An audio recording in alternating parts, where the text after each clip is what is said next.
This episode is brought to you by Vertical Farming Weekly. Each week, our team member Noah brings you the latest and greatest in the world of vertical farming, including updates when episodes go live.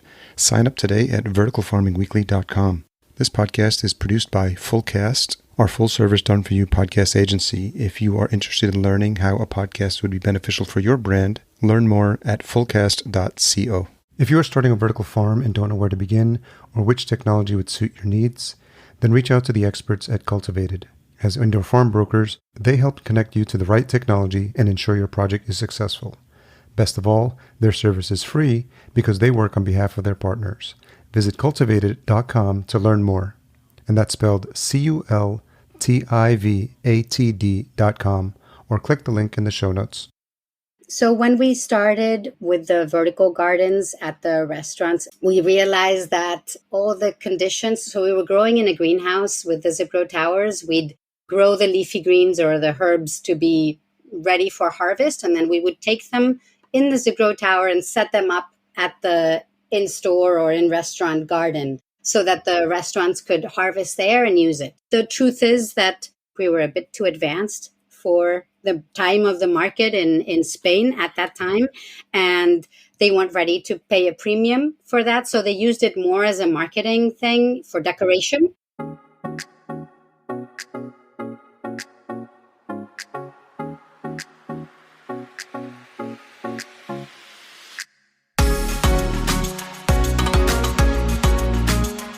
Welcome to the Vertical Farming Podcast, weekly conversations with fascinating CEOs, founders, and AgTech visionaries. Join us every week as we dive deep into the world of vertical farming with your host, Harry Duran.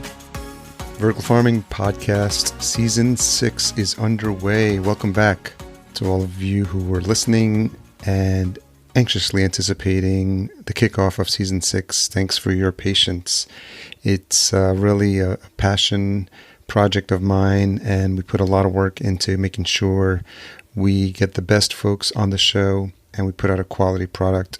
And sometimes that takes a little bit longer than expected. So I appreciate you hanging around. And if you are new to the show and you are listening for the very first time, first of all, thank you. I'm sure you're in the right place, as this is the show where we interview fascinating CEOs and founders of the leading vertical farming companies from around the world. I'm your host, Harry Duran. Hopefully you had a chance during this hiatus to catch up on Season 5 episodes. We finished off that season with founder and CEO of VegBed, Albert Lin, so make sure you've listened to that one. He joined the show to talk about the work he's doing to create a better and easier way to use a growing medium for the hydroponic community. And he talked about his experience as an early-stage startup ops expert, the entrepreneurial mindset, and what he's cultivated that would be an advice he would give to other founders. Very, very inspiring. I love the entrepreneurial nature, being an entrepreneur myself, so I know you'll enjoy that episode with Albert. Okay, we are kicking off Season 6 with Inés Sagrario. She's the co-founder at Ekonoke.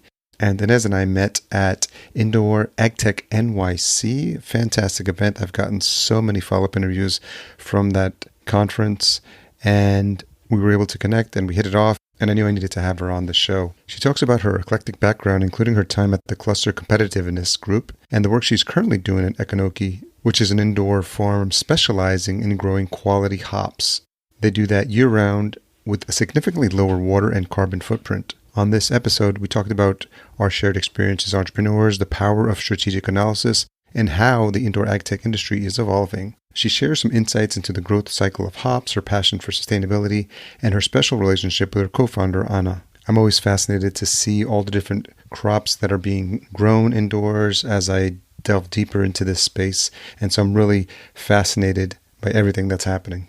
I want to remind you that if you're enjoying this episode or past episodes, I would love it if you leave a rating and a review at ratethispodcast.com/VFP.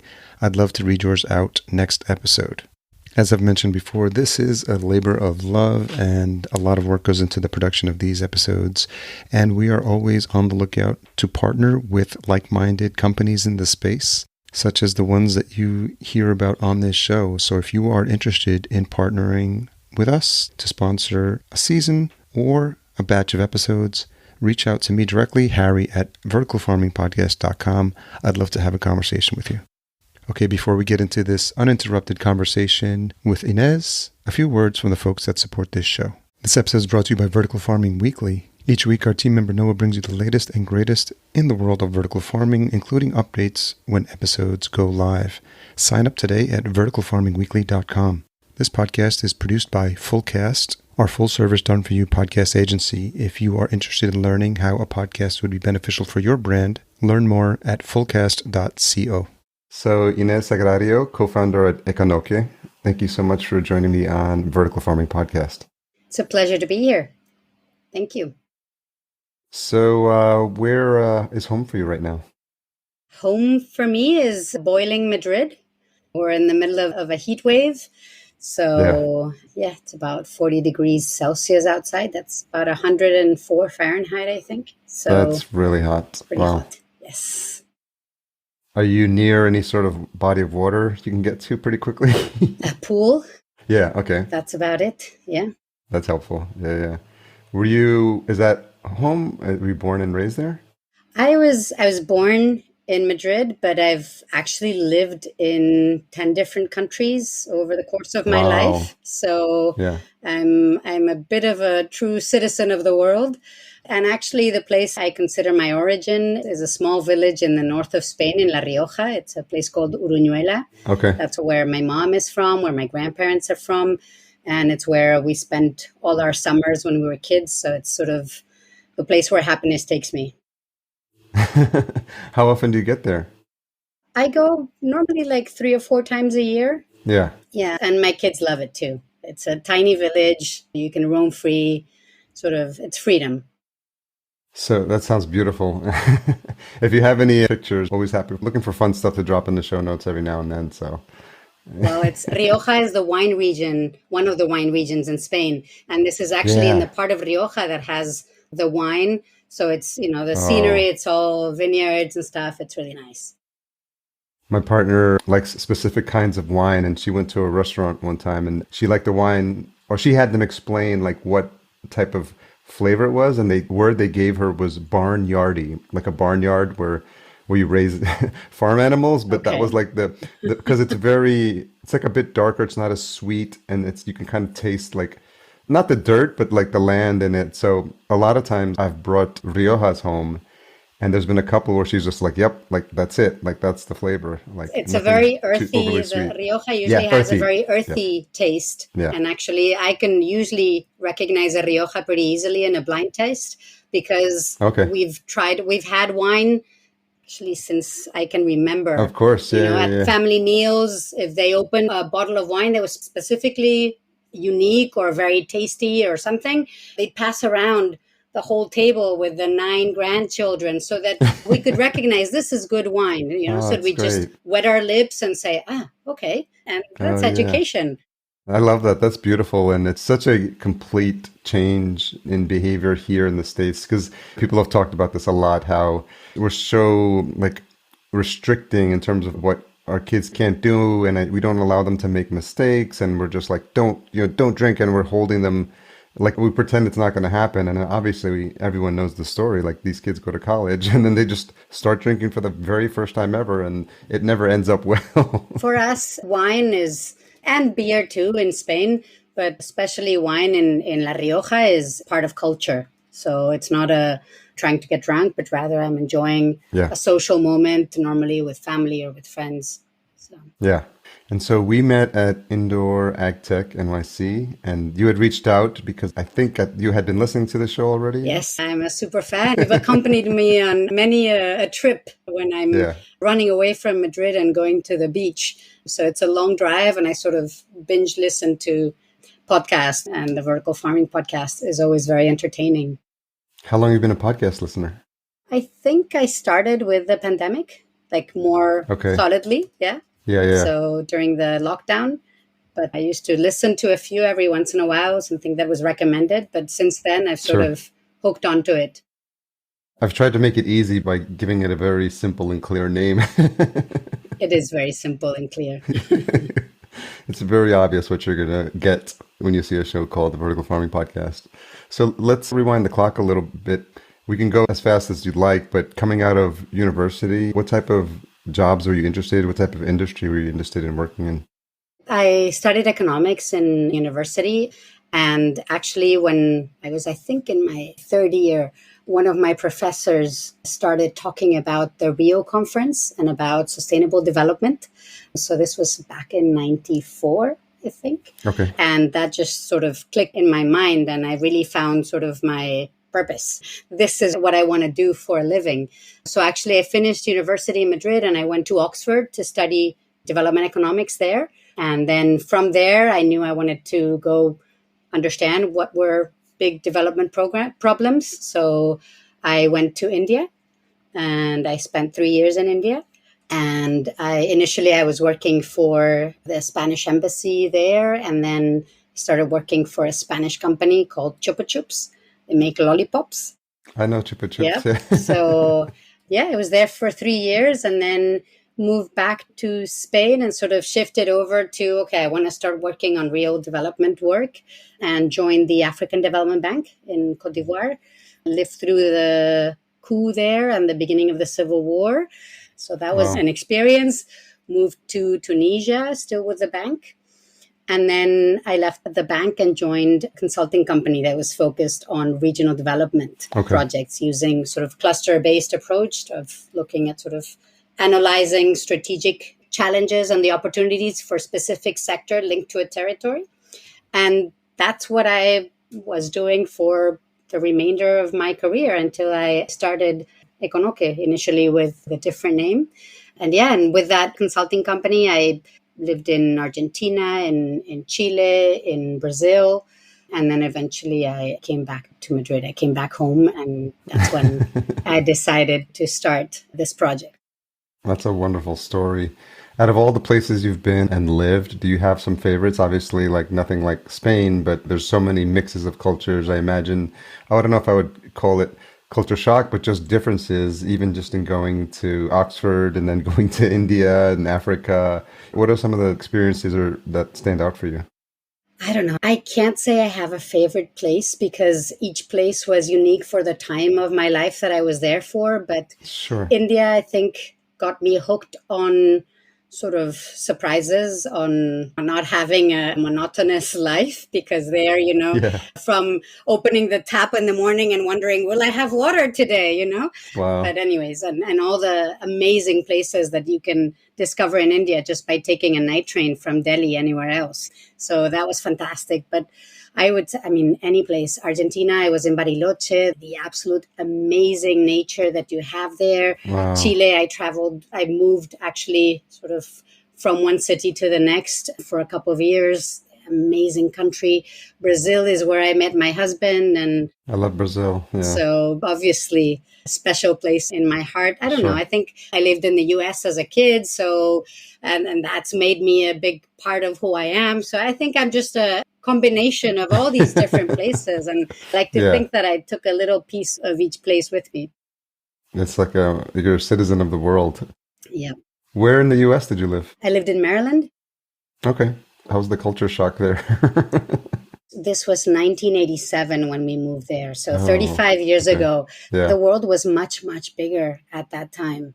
It was a big shock precisely because of that. I remember just writing back to my grandmother and saying, everything here is just very big, except for dogs and tomatoes, because we'd never seen a cherry tomato. And suddenly all I could see in the US was cherry tomatoes. I'm like, why are these tomatoes so small? And everybody had these little tiny dogs that we were used to seeing too much in Spain. So, yeah. That's funny. You mentioned part of what was driving some of your early choices was working in the field of sustainability. When did this become like awake for you? Is this something, just values that you picked up from your family, or is this something you saw as you started going through your education process and seeing the condition of the world and realizing how this was something that was important to focus on? I think it's probably a combination of both things. So my grandparents are farmers originally, and my mother is a scientist and worked with biomass, with renewable energy since the 70s. So sort of a very advanced, sort of focusing on new type of energies from the beginning. So I think I always had that at home. And then I studied economics because I wanted to understand how the world works. And then it was just the explanation of sustainable development, of combining the economic, the social, and the environment. It just made click in my head. For me, everything became clear when that professor, David Riva, he explained this. And I was like, it makes sense. This is why I'm here. Yeah. Having parents like that made for some interesting conversations at dinner. Yeah, I mean, my dad's an engineer too. I think it's very sort of science and asking questions sort of focus. Yeah. And the cool thing is that they're also translating that over to their grandchildren too. So many of the grandchildren in our family want to become scientists because of the inspiration that they get from their grandparents. Yeah. And so prior to Ekonoke, the company or the consultancy you were with was Competitiveness? Yes, that's it. And that's the one where it looks like you did a little bit of the traveling. Yes, quite a bit of traveling, sort of living in those places. But apart from that, I think I worked in about 15 or 20 different places, just traveling to those projects. Botswana, Belarus, Kazakhstan, Mexico, Colombia, Ecuador. I mean, just really all over. It's an amazing experience.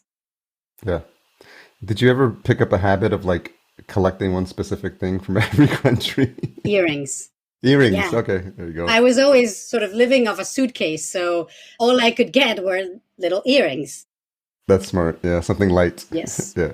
When you think about your time there, given how it was a significant portion of your career, what were some of the takeaways as you started working on all these and completing all these projects from your time at Competitiveness? I think, competitiveness for me was the school of my life. I had brilliant bosses. The founder and the other founding partner at that time were amazing in terms of strategic analysis. And I really just learned everything that I know about strategic analysis. I learned it from them. And I think it's really helped me I've worked with so many different industries and so many different places that in the end, you realize analysis is about connecting lots of different dots.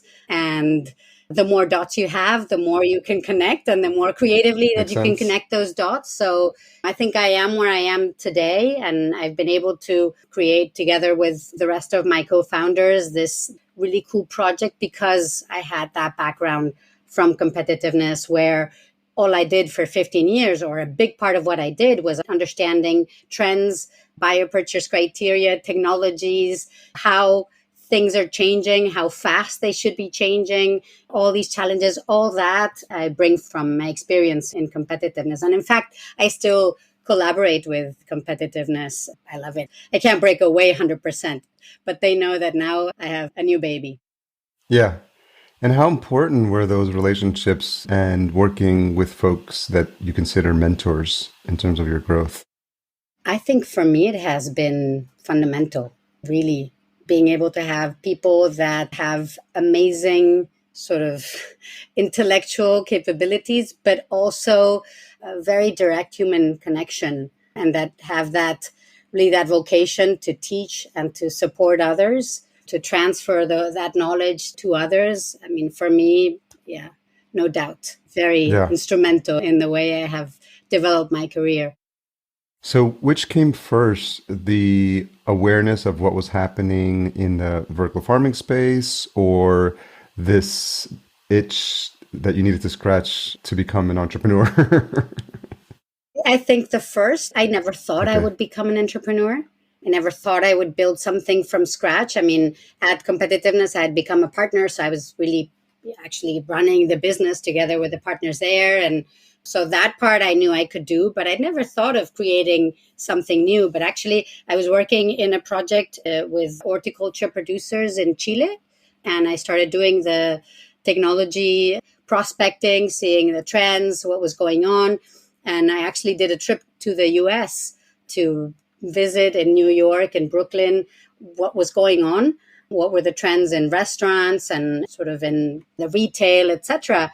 And that's when I found vertical farming. Actually, the first one that I found was freight farms. Oh, yeah. Yeah. And so actually the project, we started it initially using zip grow towers. Okay. Yeah. So from freight farms, we got to Bright Agrotech, and then, yeah. And so Talk a little bit more now about the genesis of idea. You said that Ekonoke was called something else before as well. Yeah. So the original name is Achipampanos, and that's actually still the official name of the company, but we go by this other brand. Achipampanos, nobody can pronounce it, and it's actually a word that my grandmother made up. Oh, wow. Yeah. So it's the word that she would say when we asked on Sundays, we'd go have lunch at her house and say, Grandma, what's for lunch? And 9 grandchildren coming in the kitchen to ask you what's for lunch. She just, achipampanos, and it just really means, don't worry, whatever I give you will be good, Yeah. So that's the official name of the company. And we started the initial idea was to set up vertical gardens at the point of consumption. So in restaurants, in schools, in cafeterias, even in community centers, anywhere that people would like to have access to live leafy greens and herbs. Yeah. So that was the initial idea. We tried that for a couple of years and then pivoted, and then we pivoted again. I think we've learned a lot about pivoting. What was the inspiration for the first pivot, or the need for the first pivot?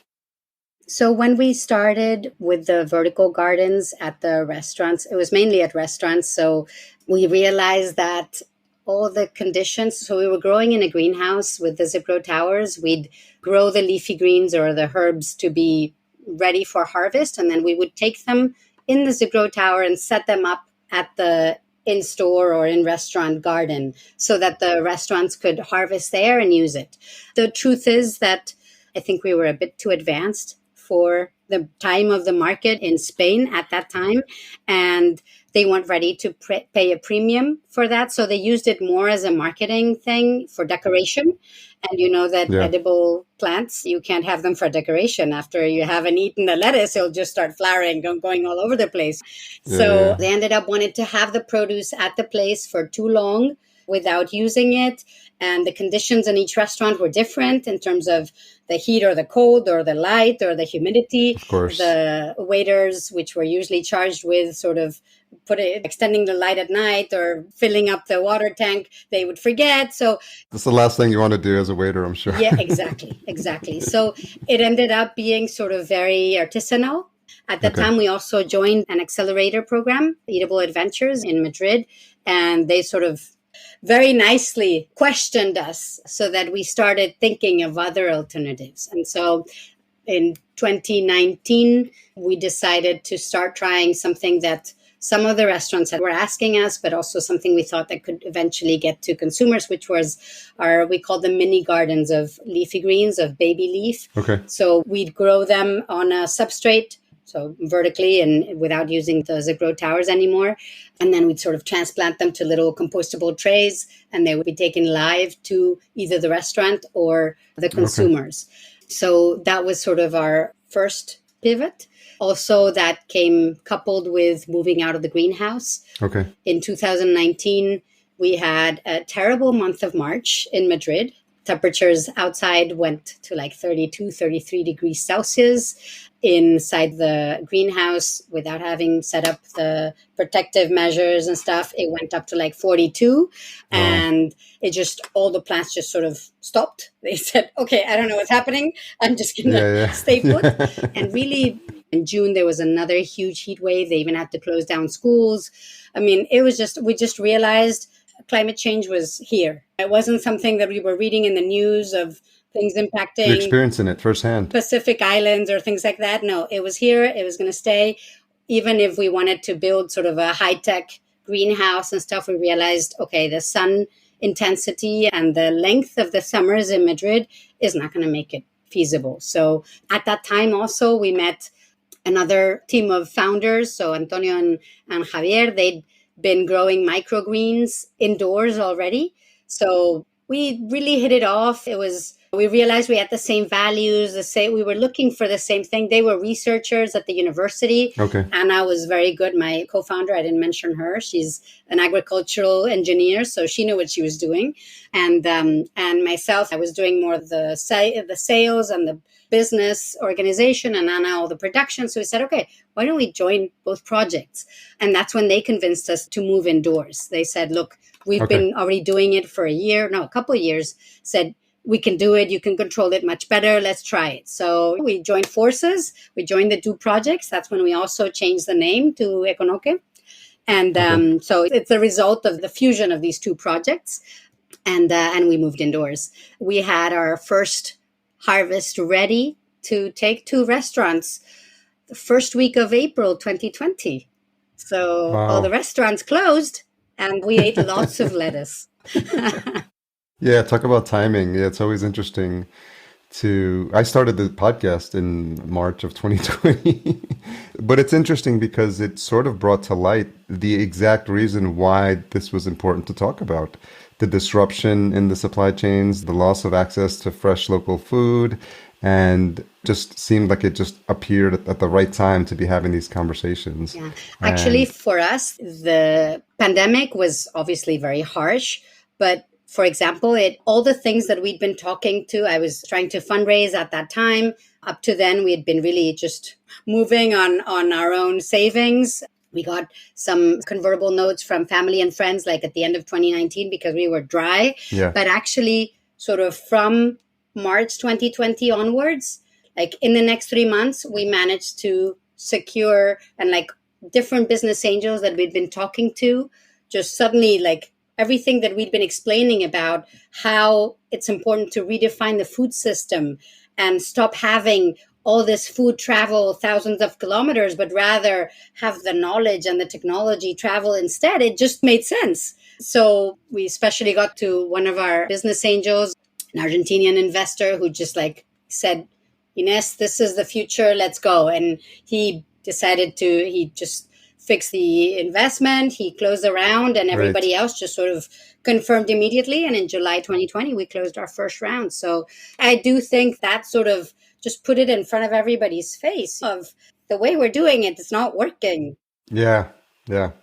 Well, it's so fun. There's so many interesting things there. And it's always great to have the person that believes in what you're doing. And this Argentinian investor, he saw the vision. And it's sometimes the access to capital with the ability to see the bigger picture and not be influenced by events that are happening like in the present moment. Because a lot of times people constrict when events like this happen. And what I noticed, and I saw in some of my entrepreneurial friends too, there's people that actually grew during the pandemic because of the ability to think that this is an opportunity. Every recession is always an opportunity. You can always look back, and every single one, 2008, the financial crisis in the States, like people understand these are cycles and that there's going to be a light at the end of the tunnel, and you just have to figure out where that's going to be and how you can position yourself in the best place to succeed. And it's also interesting to see that having someone who is respected and can see the vision gives the follow-up investors that little piece of confirmation that this is the right move. And that's nice to see that everyone then came on board.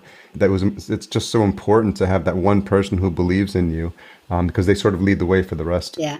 I think, for me, the business angels that came in that round were really instrumental because, as I say, I have quite a global vision. It doesn't compare with the scale of the experience that these investors have. Gonzalo, my Argentinian investor, he was this global CEO for Luis Dreyfus, huge commodity company. Juan Ignacio, he's the current president of JD Coffee in Europe. Wow. Cesar, he's been vice president and sort of all these different positions in PepsiCo, in Mondelez, in Colgate, Palmolive. Jose Luis from Eatable, he's like super reference. Rafa, Paco, they're these people that have such a wealth of experience that they've been super important for us in sort of being able to guide and validate a lot of the decisions and a lot of hard decisions we've had to make over the past couple of years. Very interesting. What's the origin story between you and Anna? Like, how did you guys meet?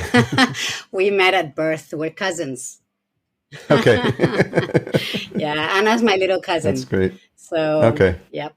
I think you can guess from all the references I've made to my grandparents, but they were amazing and they really kept the family very close together. Okay. So all the cousins, we have a really tight relationship. It's like they're cousins and they're sisters and brothers. We've spent a third at least of our childhood together because we spent all our summers there at the village with my grandparents. So it's a very close relationship, but also she has very different skills because she's an agriculture engineer. She specialized, she went and did a master's in Wageningen. She's done further training. And so she brings a lot of the technical knowledge that obviously I don't have. Yeah. It must make for really fun holiday gatherings. We'll have so much family together. Well, yeah, actually, we've had a third cousin join now the team. Family business. Yes, it's not and it is. I mean, it's not because obviously, and our other founders, Javi and Antonio, they're not family, but we're also very close. But Yolanda, she's an economist, but she comes from finances. So she's worked in controlling and now more recently in internal audits in large public or private companies, but multinationals. I mean, now she was coming from Adeo, which is Leroy Merlin. I don't know how you pronounce it in the US, and Bricomart and these companies. So we went out to convince her to join us because our plan right now is to really grow globally. We want to really handle a very large market. And even though right now we're a local startup just in Madrid, we want to make sure that we establish all the controls and all the procedures and processes from the beginning that will allow us to grow quickly and to scale at the level that we aim at scaling. So that brings us almost to the close to present day, but there's one more pivot, right? Because you've changed now, because what you're producing is not what you were producing when all of you came together. So talk about that last pivot. Yeah, I think it was the pivot itself sort of officially was last summer, so a year ago. But I'd actually started in 2020 while part of us, or especially Anna, was going to the farm, to the indoor farm to work with our mini gardens, with the leafy greens, etc. A lot of us were more working from home, and we started researching other crops that we could grow indoors, and especially looking at crops that would have today already climate risk. So hops came very high on that list, and we managed to get our hands on some rhizomes of hops. As soon as we were unconfined, they set up the R&D team, Javi and Antonio. As I said, they're researchers from the university. It's always why not? Why not? Let's try. So, they put up 4 plants, and a few months later, we actually had hop cones. Wow. We made lots of mistakes, and we had very few hop cones, but we did have hop cones. So we started talking to some of the breweries in Spain. We realized that they had a very strong interest in finding a solution for their supply of hops. So hops, I don't know how much you know about the crop. It's grown in very few places. So I think like 40 or 45% comes from northwestern US, from Washington State and Oregon. Around 40% comes from Germany. And then there's Czech Republic, Slovenia, China a little bit, in Japan, a little bit in New Zealand, sort of a little bit spread out. In Spain, there's like really tiny amount that's grown in the north of Spain. And it requires a lot of water, and it requires sort of long summer days and a moderate climate. Okay. And with climate change, that's being a big problem. And there's actually research that, at least in all the European regions, the combination of extreme drought and higher summer temperatures can lead to 30% reduction in yields per hectare and up to 60% reduction in the quality of those hops. So That is a big problem for brewers. If you get a hop that has half the amount of alpha acids, which is what gives it the bitterness, but twice the amount of hops to make the same beer. Okay. And with the limitation in supply, if on top of that there's a problem in the production, then you end up having a big issue. They buy contracts, future contracts. They need to insure those contracts. So it's a bit of a nightmare for them to supply themselves with the hops. So really the interest of this was, we saw it very quickly. We actually finally partnered with, it's one of the main brewers in Spain. It's a medium-sized brewer at a global scale, Estrella Galicia. Yeah. Okay. I don't know if you've tried the beer. I think I have, yeah. When I was in Spain, It's very, very good. And it is about to get better. So with our hops. So yeah, they're a family-owned business. And for us, it was very important that we really connected in terms of values. Oh, okay, yeah. They are very focused on sort of sustainability, on doing things right, on making sure you have natural ingredients. So on innovation, on doing things differently. So there was really like a love match in those first conversations. And they actually were also very quick in taking a decision. So, That's great. it was a very quick engagement. So, yeah. And That's interesting. yeah, we started in parallel. The leafy greens and the microgreens were not pulling off. We weren't getting the rotation that we were expecting. And we were still a small company with limited resources. And at one point, we actually had one of these advisory board meetings where I had all business angels, and we had an amazing conversation. I record the meetings, and I've watched it like 5 times because it was like the best MBA class ever, having all those different perspectives of all these people that have so much experience. But they helped us to take a very hard decision, which was sort of parting with, or at least for the time being, with our leafy greens. So, and focusing all our efforts on hops. Well, it's interesting. The timing is funny because a friend of mine here in Minneapolis invited me out to a boat, and we have some friends, mutual friends, and one of our friends is a brewer.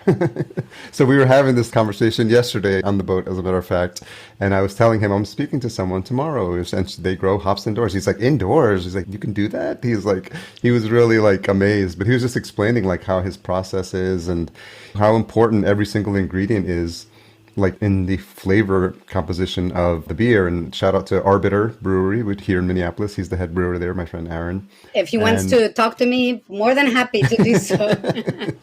Yeah. Have you been talking to any companies in the States? Not yet. Okay. Yeah. We'll get there. Yeah. How big is the company now? So right now we have 9 people and growing. So I hope to incorporate probably 2 more people by September and then 3 more by November. Yeah. So we are growing. I think we have a really cool team. It's probably not very humble to say it myself. I'm probably the most unsurprising of all of them, but it's really, I think growing hops indoors is not easy. It's very hard. It's not a simple crop. It's a very complex problem. And addressing such a complex problem requires sort of a complex solution that requires this combination of lots of different skills. So we have Ana is an agricultural engineer, but Javi and Antonio are chemists. Julen is a biotechnologist. Dani is a computer scientist. Andrea is a specialist in mechatronics and microsystems. Arancha is lab technician. Yolanda and I are economists. So it's this combination of all this different knowledge that is really allowing us to work very closely and sort of trying to figure out these ways of addressing it and making it work. And I think it's really sort of we're seeing the fruits. Actually, we started harvest today, so it's a very exciting day. Do you do videos of the inside of the production? We're actually going to be recording a video tomorrow. Yeah. Okay. So I'll share it when it's ready. Yeah, please do. Are there anyone else that you know of that's doing hops indoors? We've seen there's like a small startup in Finland that's doing. Okay. I think they're doing it a bit more complex. And I don't know if they're just not too much online or I'm just not finding it because it's all in Finnish and my Finnish is not very good. But yeah, they seem to be going not very fast. And then AeroFarms tried hops. Okay. So, and I talked to them at the Indoor AgTech actually last month. So they weren't too open about sharing information about what they were doing, but it was obviously, but yeah. So I think there's few of us, but I think eventually there'll be more, but we hope to be really the best just by the fact that we're focused on this. We're just doing this. Yeah. And we have all the brain power just doing this. I think also the partnership from Estrella Galicia is very important because we're working very closely with them. It's really true open innovation at heart.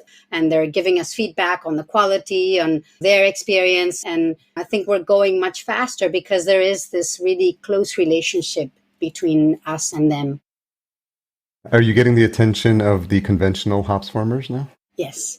They have a lot of questions. I'm sure they're curious about what you... Yeah, actually, earlier this month in early July, there was the International Hops Group. Okay. I don't remember the exact name. I didn't go to that. The scientific team attended and they presented a poster there. They actually took a cluster of hops that they just cut from the plant because they were ready for harvest, and they took it. And harvesting of hops in the Northern Hemisphere only happens in September. So nobody has hops right now ready for harvest. And so that was like, okay, if you don't believe me, here's the fresh hops. I harvested it this morning and here it is.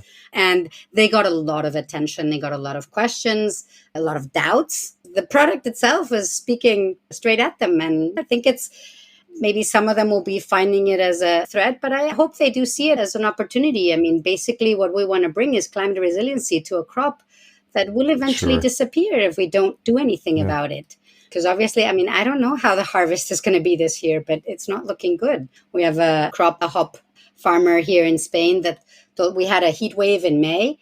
And he said his plants started flowering in May and they weren't big enough. So, he's lost. He knows he's not going to be getting much yield because of that unusual heat coming 2 months early. So, I mean, I think this is not the same as with sort of this debate that there is usually between vertical farming and traditional farming. I don't think it's an either or. It's really how can we work together to find a solution to a very difficult problem that we've generated for ourselves over decades of not paying attention to taking care of the planet. And what's the entire growth cycle look like for hops? From very beginning, when you think about the conversations I've had with others, we need to take leafy greens, it's the seed to the seedling to then towards grown indoors. And I'm curious what the equivalent is for that cycle of hops. So hops outdoors, they usually multiply by rhizomes that they put on the ground, and they'll start sort of coming out in March and they'll be harvesting normally in September. So they get one crop cycle per year and then they go through the winter. Indoors, it's completely different. So we've actually been able to use in vitro plants, which is great because this completely sort of helps us to shelter ourselves from pests, disease, fungi. So it goes from a lab-like condition to a lab-like condition indoors. So we use no pesticides, no herbicides, nothing, because we are sheltered from the outdoors. And then actually the harvest that we're starting today is 3.5 months since we transplanted the in vitro plants. Wow. So it is quite amazing. We think that by the next iteration, we'll probably bring it down to 3. So we would be able to get 4 crop cycles per year, which is amazing. Oh, wow. That's incredible. Yeah. What's a tough question you've had to ask yourself recently? Many. I have tough questions every day. I mean, that's what being an entrepreneur, really. Yeah. Yeah, I don't know. I mean, for me, obviously, it was tough to let go of our leafy greens.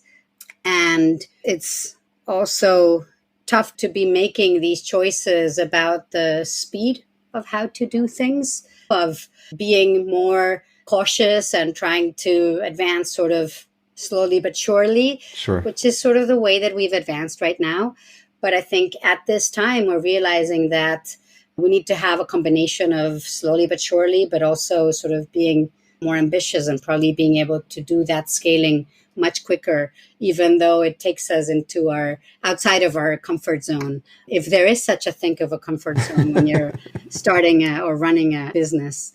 But yeah, it is difficult. You make difficult choices, I think, every single day. Every day. Yeah, I'm sure.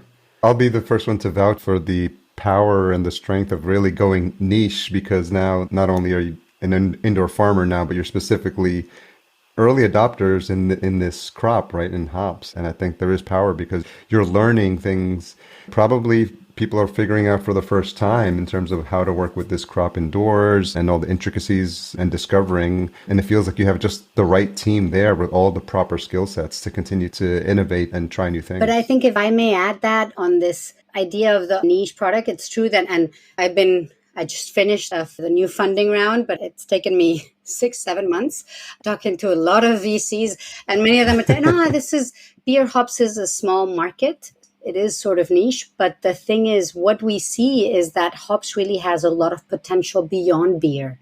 So hops it's a cousin of cannabis, and its essential oils have many of the similar properties that CBD has without obviously all the psychotropical derivatives. So it's really the stress relief, the fighting insomniac. Wow. It's even been proven to address the symptoms of menopause for women. The santumol that it contains has really strong anti-tumoral properties. So there's a lot of potential for this, both in terms of functional food and drink, also in terms of medicinal products for pharma industry, and even for cosmetics. I mean, and it's been known that it has a lot of potential for cosmetics. It's just not used there because you can't grow it without pesticides and herbicides. So you can't use it for cosmetics and for pharma.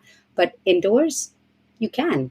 So we do think that even though it's coming as sort of a small niche, I think we're going to make this really huge. That's interesting. And I do believe that eventually this will be sort of the new CBD.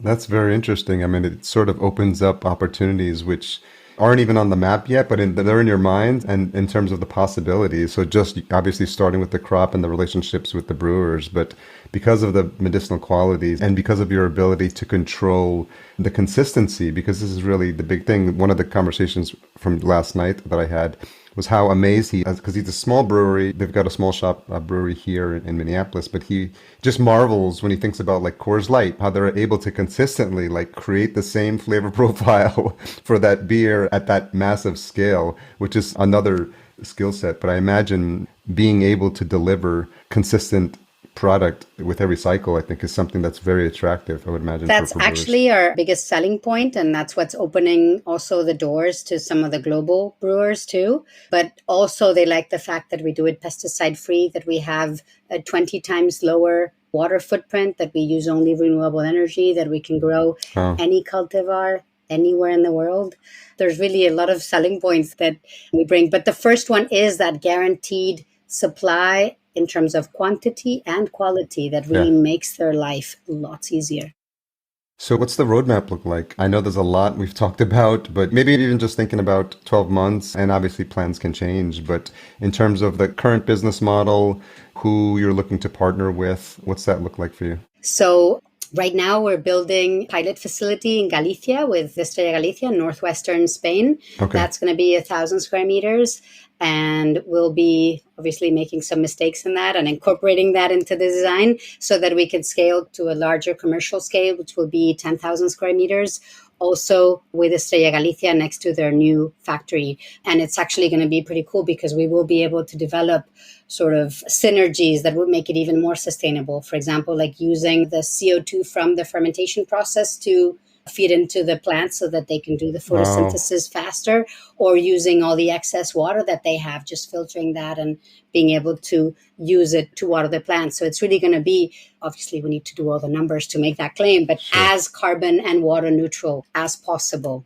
So I think that's going to be pretty cool. That should be the next 18, 24 months for us. But we're already having conversations with global brewers worldwide to start negotiating, okay, where do you want us to build it in 2024? So if there's a brewer listening to me and they're interested in discussing this, we're more than happy. We do want to have our pilot ready before we start anything else anywhere else, because we do want to make sure that we can do this at scale. Yeah. But from then on, I think the world is going to be small. Yeah, what's so fascinating is this ability to build this synergistic relationship between the brewer, who has a really vested interest in the quality and the consistency of a core ingredient for their product, and just being able to, and then leveraging the fact that you're using and sharing resources together, which I think is very smart. It sort of reminds me in a way of sometimes when you see these animals that have these synergistic relationships, like you'll see this shark and there's other fish that's connected to it, and they just like, they need each other in a way that's very beneficial to both. And I think that's also the future of how we're going to make growth more sustainable. If we try to find these synergies between different industries or different companies so that there's less waste, and what's waste for them is an input for me. So there's no such thing as waste. Yeah. So you did make a call out to the brewers, but to your peers in the vertical farming space, given the audience for this podcast, is there a specific ask or anything you want to share with that audience? I think many of the players in the vertical farming industry are looking at other crops. And I think the indoor AgTech, there was a session where we actually presented, which was what's beyond leafy greens. And I think it's a good moment to use all the lessons we've learned from growing leafy greens or microgreens or herbs and really try to use all that accumulated experience to be able to come up with new crops that usually the ones that are already having climate risk, that we can start solving all those problems too. I think that would be something really cool for the whole industry to do. Yeah. What's your next conference you plan on attending? I don't have any plans right now. I think we have pretty heavy 6 months ahead with a new pilot and just finished the round. So it's a bit exhausted. You need to catch your breath. Yeah, we have a lot of work to do sort of here, focused here. Yeah. But yeah, for 2023, we'll be looking at other events that we can take part in, certainly. Yeah. Well, Inés, I want to thank you for reaching out and connecting with me at the conference. I'm really always excited. I never really understood where this journey would take me when I started the podcast, but I'm just going to Indoor AgTech NYC. I came back with probably 20 plus names of people to interview for the show. Yeah, obviously yours was one of them. But just seeing where the industry is going in terms of different crops and people doing really fun and interesting things has really been fascinating. So I appreciate you coming on and sharing your story and the story of Ekonoke. And I think it's really exciting and inspiring for people who are also thinking of branching out beyond leafy greens and seeing what the future is and hearing about your challenges, but also hearing about your successes as well. So I think that's going to be really inspiring for the listener. Right. I'm happy to share, and it's been a pleasure. I've really enjoyed the conversation, and I look forward to hearing other episodes too, because I do find all the guests that you have on your show really inspiring. There's always a part that I take from the conversation that really keeps me thinking for a while, and it's great to motivate and to bring out ideas that maybe we hadn't thought of. So thank you. Yeah. And it'll be interesting, I guess, when you listen to this episode, because now you're hearing yourself on the show. That's going to be weird. Well, ekonoke.com. Anywhere else you want to send folks to connect or learn more? Yeah, also in LinkedIn. Okay. So Ekonoke, and you'll find us there. And certainly they can reach out to me directly through LinkedIn. I'm pretty usually tend to reply fairly quickly. Not the first week of August. I'm going to be disappeared, but anywhere else, yes. Yeah, we'll be sure to include all those links in the show notes. Thanks again. I appreciate it. Thank you. Thanks again to Inés for coming on the show and sharing her really inspiring story. I'll be following their journey very closely. I always appreciate it when they share an hour of their time. It's not anything I take lightly. As always, full show notes are available at verticalfarmingpodcast.com. We go through a lot of work in putting these together for you, the listener. It's a summary, timestamps, key takeaways, and any resources mentioned in the show, so you can focus your time on listening and not worry about having to take notes as you're listening to the show, because there's a lot of value-packed information in these episodes, as I'm sure you'll agree. Thanks again to our Season 6 title sponsor, Cultivated. If you are looking into a vertical farm and don't know where to start or which technology would suit your needs, reach out to them today. Best of all, their service is free because they work on behalf of their partners. Learn more at cultivated.com, and that's spelled cultivtd.com. Just leave out that last E. Podcast production and marketing provided by Fullcast. Learn more at fullcast.co to see if a podcast would be helpful for you or your brand. As a reminder, if you are enjoying the show, leave us a rating and a review at ratethispodcast.com/VFP, and we'll be sure to read those out on future episodes. Tune in next episode for another fascinating conversation with a female founder from the world of vertical farming. Amy Wu, Chief Content Director of From Farms to Incubators. Amy was another contact from Indoor AgTech. I got to see her talk at the last day of the conference, and I'm so glad I did. We had a fantastic conversation. I'm looking forward to sharing that with you, and that's coming up next episode. Until we meet again, here's to your health. Thanks for listening. To read the full show notes for this episode, which includes any links mentioned in the episode, as well as a full show transcription, visit verticalfarmingpodcast.com. There, you can sign up for our email list to be notified when new episodes are published.